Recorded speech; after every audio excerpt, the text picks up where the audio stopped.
Welcome to Tech Leveler, I'm Lee, and in this super quick video I'm going to show you how to restore recently deleted photos or videos on your iPhone or iPad. So let's say you took a photo and you accidentally deleted it. All is not lost. The first thing to do is go into your Photos app, and across the bottom here you want to select Albums, and then Albums again, and this will bring up all the albums. You want to scroll all the way to the bottom and you'll see recently deleted.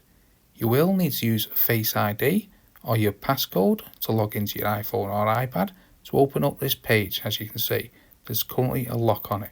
So let's press it and use Face ID to open it up, and all your recently deleted photos and videos will be listed here. And what you want to do, let's say we want to click any of these here to restore them. And what you can see, you can either delete it in the bottom corner here or recover in the opposite corner of the right. So let's say recover, and then you can press recover video, and this will recover the video and put it back into your albums. So that's how to restore recently deleted photos on your iPhone or iPad. Hope you found that video helpful. If you did, smash the like, smash the subscribe, and thanks so much for watching.